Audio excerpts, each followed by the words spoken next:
সুলাইমান নবী আল্লাহকে ডাক দিয়ে বলে, ও দয়ার মালিক, আমাকে যদি অনুমতি দাও, আমি তোমার সব মাখলুকগুলোকে এক বেলার খাবার খাওয়াইতে চাই।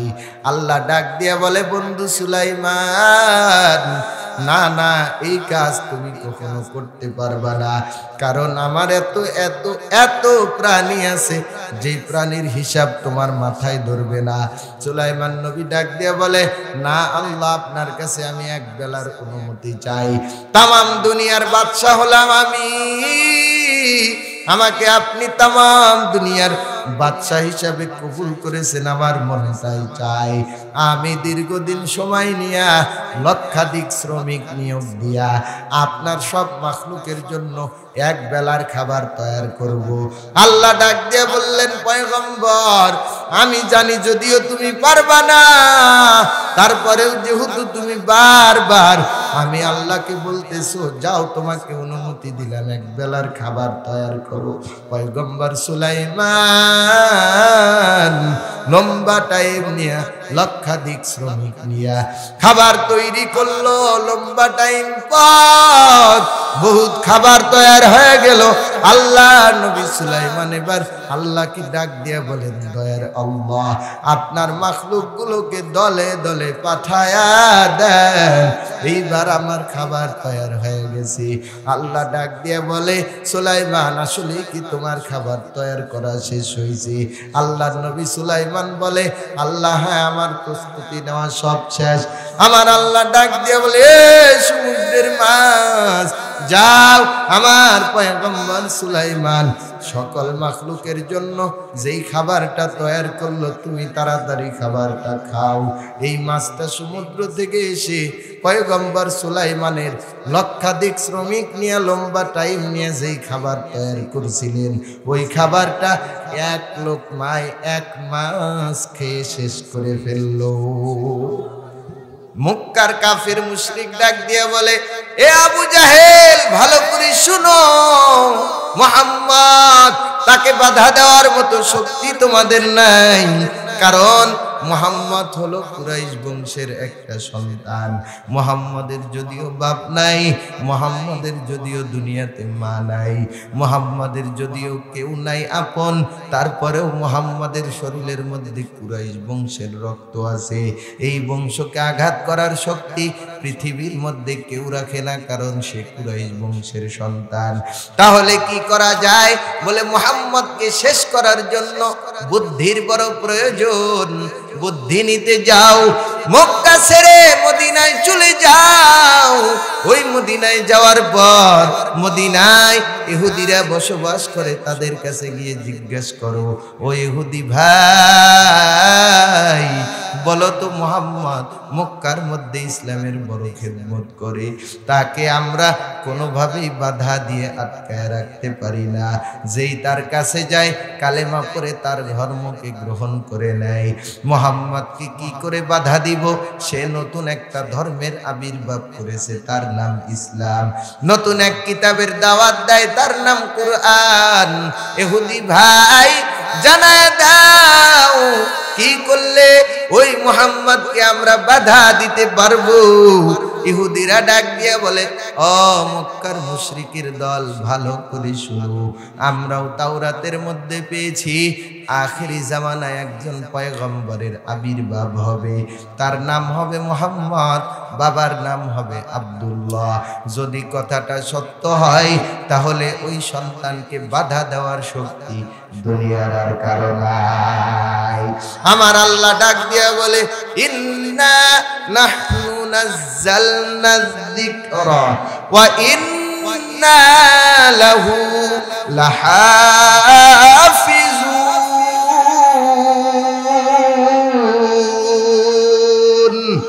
আল্লাহ পাক রব্বুল আলামিন ডাক দিয়া বলে, এ দুনিয়ার মানুষ, ভালো করে শুনে নাও, আমার আল্লাহ পাক রব্বুল আলামিন কোরআন নাজিল করেছেন।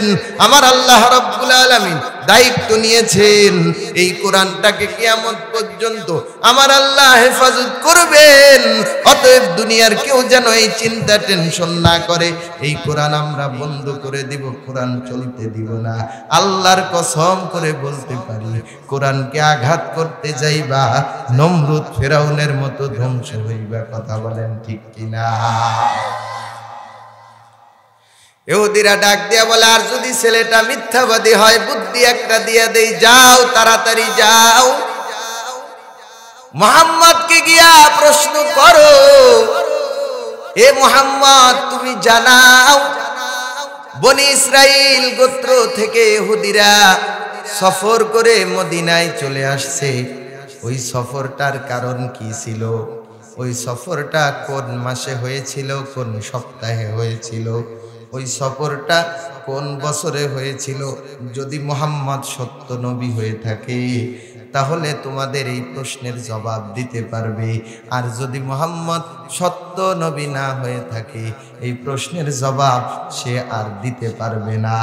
আল্লাহ রাব্বুল আলামিন জানায় দেয়, বান্দা আমি আল্লাহ যুগে যুগে নবীদেরকে পরীক্ষা করেছি, মুহাম্মদকেও আমি আল্লাহ পরীক্ষা নিয়েছি। আমার নবী পরীক্ষায় বড় পাস করেছে। নবীকে এবার মুশরিকগুলো ডাক দিয়ে বলে, মুহাম্মদ বাহিরে বের হও, তোমার কাছে আমাদের একটা প্রশ্ন আছে জানার বিষয়। প্রশ্নটা হলো এই, তুমি আমাদেরকে জানাও বনি ইসরাইল থেকে ইহুদিরা কোন দিন, কি মাসে, কোন বছরে, কোন কারণে এই ইসরাইল দেশ থেকে সেই সুদূর মদিনায় বসবাস শুরু করেছে? কারণটা যদি বলতে পারো তাহলে আমরা তোমার কাছে কালেমা পড়ে মুসলমান হয়ে যাব। আমার নবী জবাব দেয় না, কারণ নবী নিজে থেকে কথা বলে না, নবী যা বলে সব বলায় কি ওয়ামা ইয়ানতিকু আনিল হাওয়া ইন হুয়া ইল্লা ওয়াহয়ু ইউহা।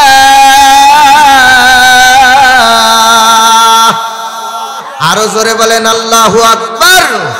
আল্লাহ পাক রব্বুল আলামিন ডাক দিয়ে বলেন, আমার নবী নিজ মন গড়া কোনো কথা বলেন না, আমি আল্লাহ যা বলাই তাই বলে, আমি আল্লাহ যা আদেশ করি তাই আমার নবীজি পালন করে। আমার নবী জবাব দেয় না।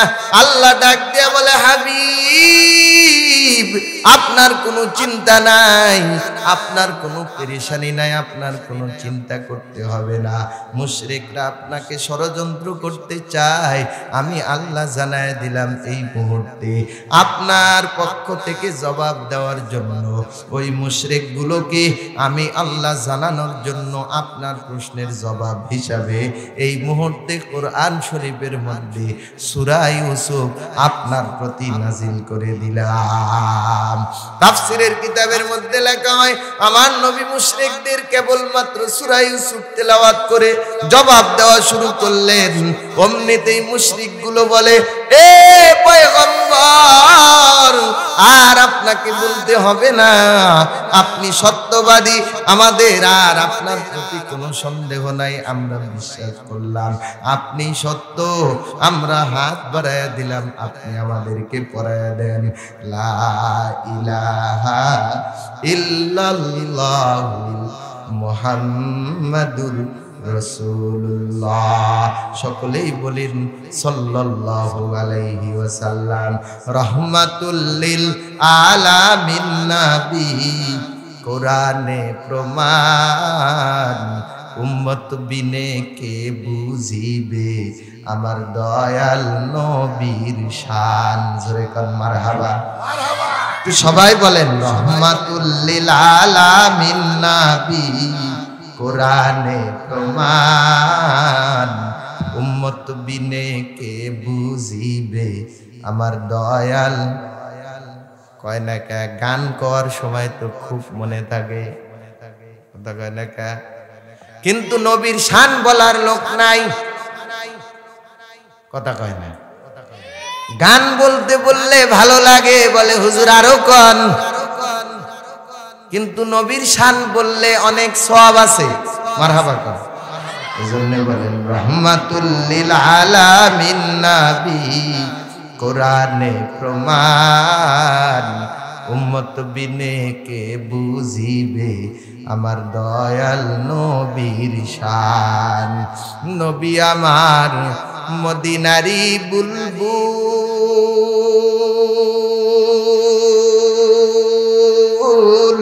আমার আল্লাহ ভালোবেসে নামটি রাখলেন হাবিবে রাসূল। মারহাবা কর। নবী আমার মদিনারি বুলবুল, আমার আল্লাহ ভালোবেসে নামটি রাখলেন মোহাম্মদ রাসূল। ওই নবীকে ভুল বুঝিলে, ওই নবীকে ভুল বুঝিলে থাকবে না ঈমান। উম্মত বিনে কে বুঝিবে আমার দয়াল নবীর শান। জোরে কর মারহাবা। আমার নবী জবাব দিয়ে দেয়, আল্লাহ রাব্বুল আলামিন বলে, ও দুনিয়ার মানুষ, ষড়যন্ত্র যতই করো না কেন জবাব দেওয়ার মালিক কে? আল্লাহ পাক রব্বুল আলামিন বলেন, ওয়ালা তাহিনু ওয়ালা তাহজানু ওয়া আনতুমুল আ'লাউন ওয়া আনতুমুল আ'লাউনা ইন কুনতুম মুমিনিন। আল্লাহ পাক রব্বুল আলামিন ডাক দিয়া বলেন, এ দুনিয়ার ষড়যন্ত্রকারীরা, ভালো করে শুনে রাখো। যারা মনে করো আলেমদেরকে আমরা আবদ্ধ রেখে ইসলাম বন্ধ করে দিব, আলেম ওলামাদেরকে জেল জুলুম দিয়ে কোরআনের আওয়াজ আমরা বন্ধ করে দিব, ভালো করে শুনে রাখো, কান দুইটা খাড়া করে শুনে রাখো। আমার আল্লাহ আজ থেকে ১৫০০ বছর আগে বলেছেন, যারা আল্লাহর পথে চলবে অবিচল ভাবে, এদের পেরেশানি করার মতো কিছু নাই। ষড়যন্ত্র যারা করবে, আমি আল্লাহ আমার ইমানদারদের পক্ষ থেকে জবাব দিব। ওয়া মাকারু ওয়া মাকারাল্লাহ ওয়াল্লাহু খায়রুল মাকিরিন।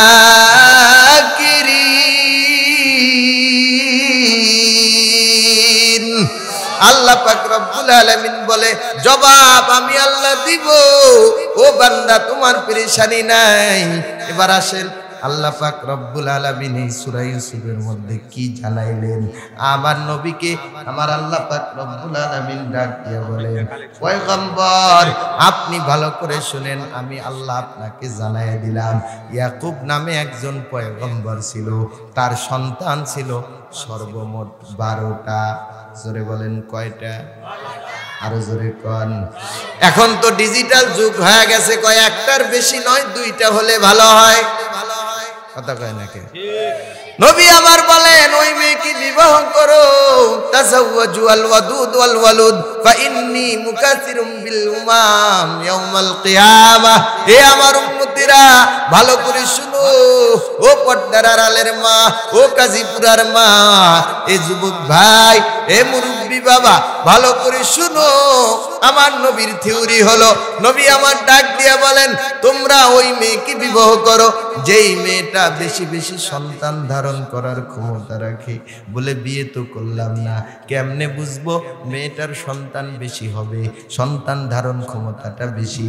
আমার নবীর ফর্মুলা, ওই মেয়েটার মাকে দেখো, তার খালাকে দেখো, তার নানিকে দেখো, তার ফুপিকে দেখো।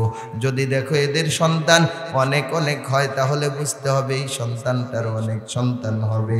আমার নবী বলেন, কেন আমি কেন বেশি বেশি সন্তান দেনেওয়ালা মেয়েকে বিবাহ করতে বলি জানো? কিয়ামতের ময়দানে লক্ষ কোটি কোটি মানুষ যখন আল্লাহর সামনে দাঁড়াবে, আদম নবী থেকে নিয়ে আমি মুহাম্মদ সাল্লাল্লাহু আলাইহি ওয়াসাল্লাম পর্যন্ত লক্ষাধিক পয়গম্বর দাঁড়িয়ে যাবে। ওই দিন সব নবীরা তাদের উম্মত নিয়ে আল্লাহর সামনে দাঁড়াবে। আমি যেন আল্লাহ তাআলার কাছে বলতে পারি, ও দয়ার মালিক আমার আল্লাহ, আমার এত কোটি কোটি উম্মত, আমার এই উম্মত গুলোকে তুমি খালি ফেরত দিও না। আমার উম্মতদেরকে এই হাসরের ময়দানে আল্লাহ তুমি মাফ করে দিও। ইয়াকুব নবীর 12টা সন্তানের মধ্যে 11 নাম্বার সন্তানের নাম ইউসুফ। নাম কি? এই ইউসুফ আলাইহিস সালামকে তার বাবা ইয়াকুব আলাইহিস সালাম অনেক ভালোবাসতো।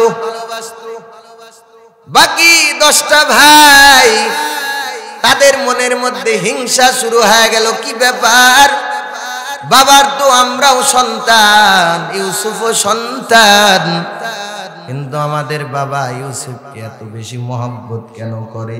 ওইদিকে আমার আল্লাহ ইউসুফ আলাইহিস সালামকে স্বপ্ন যুগে দেখায় দিলেন। ইয ক্বালা ইউসুফ লি আবিহি ইয়া আবাতি ইন্নী রাআইতু আহাদা আশারা কাওকাবান ওয়াশ-শামসা ওয়াল কামারা রাআইতুহুম লি সাজিদিন। ইউসুফ আলাইহিস সালাম তার আব্বা ইয়াকুবকে একদিন ডাক দিয়া বলে, বাবা আপনার সাথে আমার কিছু আলোচনা আছে। কি বলতে চাও রে সন্তান, তাড়াতাড়ি বলো।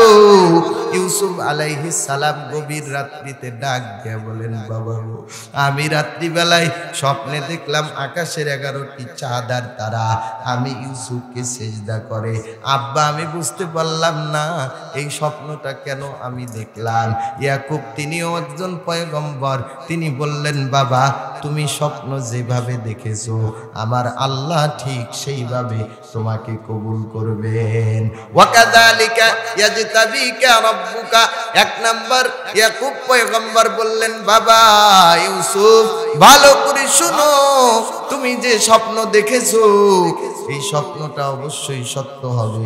2 নাম্বার তোমার স্বপ্নের মন্তব্য হলো আল্লিমুকা তা'বিলাল আহাদিস। আমার আল্লাহ রব্বুল আলামিন এই স্বপ্নের মাধ্যমে তোমাকে জানায় দিতে চায় এই পৃথিবীর সকল মানুষ যত স্বপ্ন দেখবে এই স্বপ্নের ব্যাখ্যার জ্ঞান আমার আল্লাহ তোমাকে দান করে দিবেন। 3 নাম্বার, এ আমার সন্তান ইউসুফ তুমি ভালো করে শুনো, আমার আল্লাহ যে তোমাকে 11টা চাঁদ আর তারা তোমাকে সেজদা দেওয়াইছেন। এর 3য় নাম্বার ব্যাখ্যা হলো ইতিম্মু নি'মাতাহু আলাইক। আমার আল্লাহ তার সর্বোচ্চ নিয়ামত দিয়ে তোমাকে ভরপুর করে দিবে।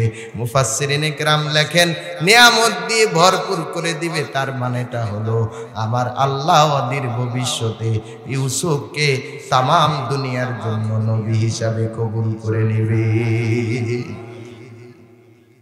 গ্রামের ভাষায় আছে দেয়ালেরও কান আছে। কথা বলেন, দেয়ালেরও কান আছে। বাবা ইয়াকুব ডাক দিয়ে কয়, রে সন্তান ইউসুফ তোমার স্বপ্নের কথা আমার কাছেই যতটুকু বললা আর কারো কাছে বলবা না। লা তাকুসুস রুয়াকা আলা ইখওয়াতিকা ফায়াকিদু লাকা কাইদা। আপনারা বলেন কোরআন সত্য না মিথ্যা? আরো জোরে কোন। বাংলাদেশে কত শিল্পী আছে ভাই, একটা শিল্পী আছে তার নাম নকুল কুমার বিশ্বাস। এই শিল্পীটা কোরআন নিয়ে একটা গান লিখছে, আমি বলবো নাকি?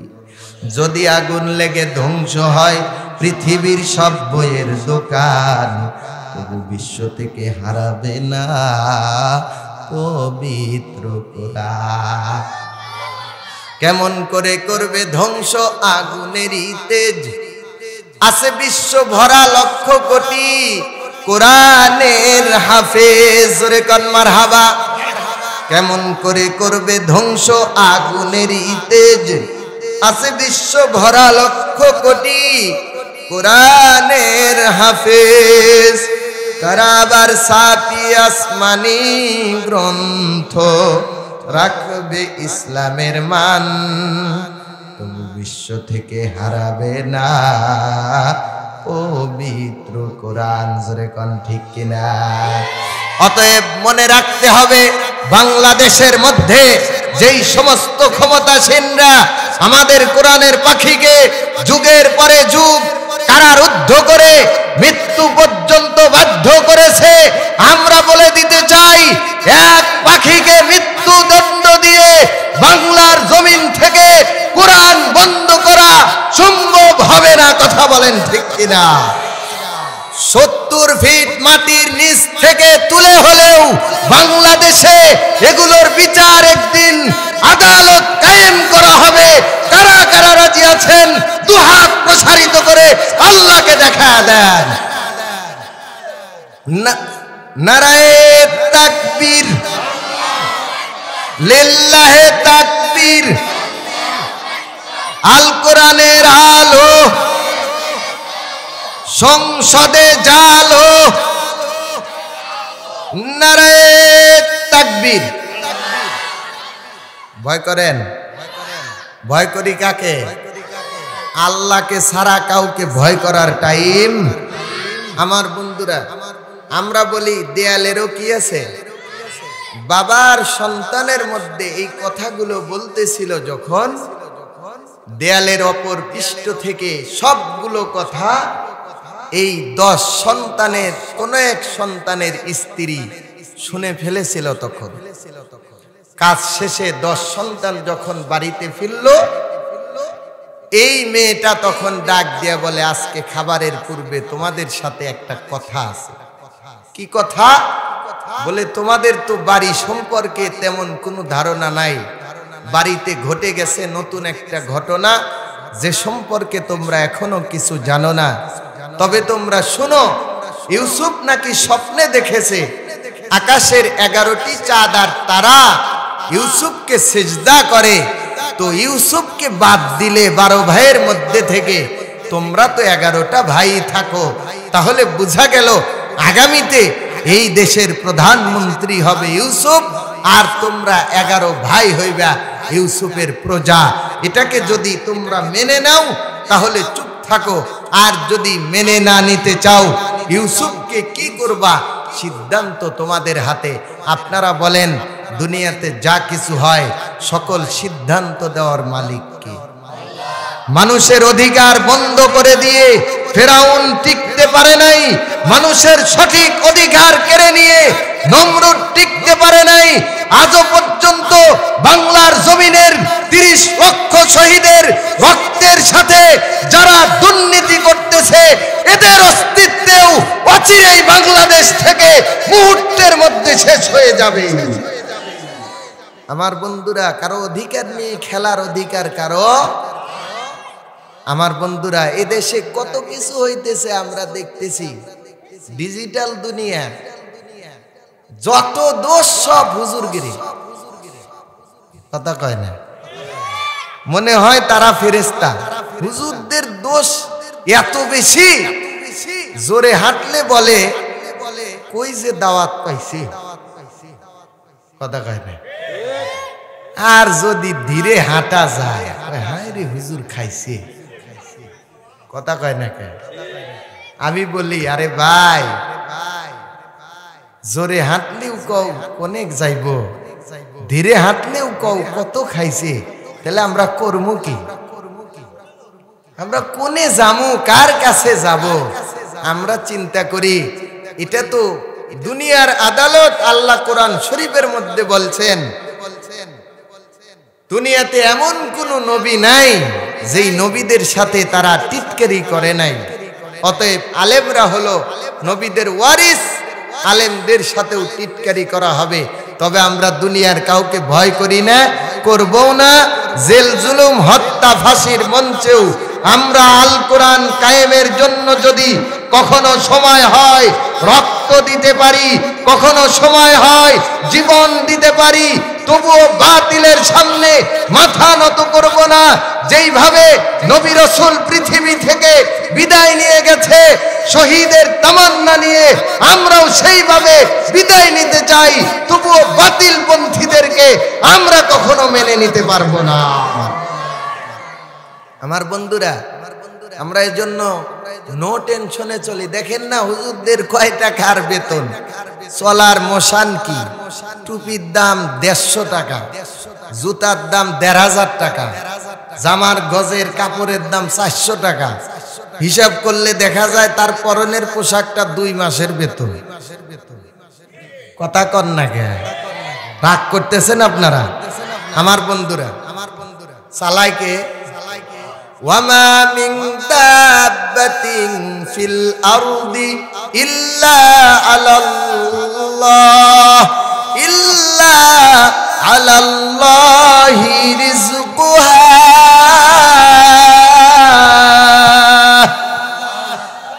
আল্লাহ পাক রব্বুল আলামিন বলে, এ দুনিয়ার মানুষ, দুনিয়ার জমিনে যা কিছু আছে, প্রাণী যাদের খাবার দরকার, এই খাবারগুলো দুনিয়ার কেউ দেয় না। আমি আল্লাহ আমার বান্দাদের জন্য খাবারের দায়িত্ব নিয়ে নিয়েছি। একজন নবীর নাম পয়গম্বর সুলাইমান, আপনারা নামটা শুনেছেন। সুলাইমান নবী আল্লাহকে ডাক দিয়ে বলে, ও দয়ার মালিক, আমাকে যদি অনুমতি দাও, আমি তোমার সব মাখলুকগুলোকে এক বেলার খাবার খাওয়াইতে চাই। আল্লাহ ডাক দিয়া বলে, বন্ধু সুলাইমান, না না, এই কাজ তুমি কখনো করতে পারবা না, কারণ আমার এত এত এত প্রাণী আছে, যে প্রাণীর হিসাব তোমার মাথায় ধরবে না। সুলাইমান নবী ডাক দিয়া বলে, না আল্লাহ, আপনার কাছে আমি এক বেলার অনুমতি চাই। তামাম দুনিয়ার বাদশা হলাম আমি, আমাকে আপনি তামাম দুনিয়ার বাদশা হিসাবে কবুল করেছেন, আমার মনে তাই চাই। আমি দীর্ঘদিন সময় নিয়া, লক্ষাধিক শ্রমিক নিয়োগ দিয়া আপনার সব মাখলুকের জন্য এক বেলার খাবার তৈরি করব। আল্লাহ ডাক দিয়ে বললেন, পয়গম্বর, আমি জানি যদিও তুমি পারবা না, তারপরেও যেহেতু তুমি বারবার আমি আল্লাহকে বলতেছো, যাও তোমাকে অনুমতি দিলাম, এক বেলার খাবার তৈরি করো। পয়গম্বর সুলাইমান লম্বা টাইম নিয়া, লক্ষাধিক শ্রমিক নিয়া খাবার তৈরি করলো। লম্বা টাইম পর বহুত খাবার তৈরি হয়ে গেল। আল্লাহ নবী সুলাইমান এবার আল্লাহকে ডাক দিয়া বলেন, দয়ার আল্লাহ, আপনার মাখলুক গুলোকে দলে দলে পাঠায়া দেন, এইবার আমার খাবার তৈরি হয়ে গেছে। আল্লাহ ডাক দিয়া বলে, সুলাইমান, আসলে কি তোমার খাবার তৈরি করা শেষ হয়েছে? আল্লাহ নবী সুলাইমান বলে, আল্লাহ, হ্যাঁ, আমার প্রস্তুতি নেওয়া সব শেষ। আমার আল্লাহ ডাক দিয়ে বলে, সমুদ্রের মাছ, যাও, আমার পয়গম্বর সুলাইমান সকল মাখলুকের জন্য যেই খাবারটা তৈরি করলো, তুমি তাড়াতাড়ি খাবারটা খাও। এই মাছটা সমুদ্র থেকে এসে পয়গম্বর সুলাইমানের লক্ষাধিক শ্রমিক নিয়ে লম্বা টাইম নিয়ে যেই খাবার তৈরি করছিলেন, ওই খাবারটা এক লোকমায় এক মাস খেয়ে শেষ করে ফেললো। সুলাইমান নবী অমনিতেই সিজদায় পড়ে গিয়ে বলে, আল্লাহ, আমি তো তোমার মাখলুকের খাবার দিতে পারবো না। আল্লাহ ডাক দিয়ে বলে, সুলাইমান, তুই তো জানো না আমি আল্লাহ এই মাছটাকে এর চাইতে দ্বিগুণ খাবার, এক বেলা না, দুই বেলা না, আমি আল্লাহ আমার এই মাছটাকে প্রত্যেকটা দিন এর চাইতে দ্বিগুণ খাবার, দৈনিক 3টা বার করে খাবার খাওয়াই। এ যুবক ভাই, এ মুরব্বী বাবা, এ পর্দার আড়ালের মা, তুমি আমি কত গুনাহ করেছি, আমার জীবনের গুনার কোনো শেষ নাই, তোমার জীবনের গুনার কোনো শেষ নাই। আল্লাহ তাআলা যদি এখন আজরাইল পাঠায় দেয়, এ পর্দার আড়ালের মা, বলো তো আল্লাহর সামনে কি নিয়ে জবাব দিব? আল্লাহ তাআলাকে কি বলবো? অতএব মরণের আগে একটা বার নিজেকে পরিবর্তনের চিন্তা করি। এ দুনিয়ার মালিক, আমার অপরাধগুলো তুমি যদি ক্ষমা না করো, আর কেউ ক্ষমা করার মতো নাই। ইউসুফ নবীর 10 ভাই ডাক দিয়ে বলতেছে, তাহলে কি করা যায়? জরুরি মিটিং এর মধ্যে বসা হোক, আর সিদ্ধান্ত নেওয়া হোক ইউসুফকে আমরা কি করব বা কি করা যায়। কারণ ইউসুফ যদি বেঁচে থাকে, আমাদের রাজত্ব থাকবে না। ইউসুফ আলাইহিস সালামের বিরুদ্ধে যদি সিদ্ধান্ত নিতে হয়, তাহলে আজ রাত্রি হবে ইউসুফের বিরুদ্ধে সিদ্ধান্ত নেওয়ার রাত। আপনারা বলেন তো দেখি, বাংলাদেশের একটা নিয়ম আছে, কোনো মানুষের যদি ক্ষতি করতে হয়, ওই মানুষটার পূর্বের জীবনের দিকে তাকায় দেখতে হয়। কথা বলেন না কেন? আমার বন্ধুরা, এবার ইউসুফ নবীর 10 ভাই ডাক দিয়ে বলল, দেখো, এই দেশ স্বাধীন হয়েছিল যখন, ইউসুফ কি রাজাকার ছিল নাকি? তখন 10 ভাই তদন্ত করে বলে না না, এই দেশ স্বাধীনতার সময় ইউসুফের কোনো রাজাকারের ভূমিকা ছিল না। 10 ভাই ডাক দিয়ে বলে তাহলে দেখো এই দেশের কোনো দুর্নীতিবাজদের সাথে ইউসুফের কোনো সম্পর্ক আছে নাকি? 10 ভাই তদন্ত করে বলে না না, ইউসুফের দুর্নীতিবাজদের সাথেও কোনো সম্পর্ক নাই।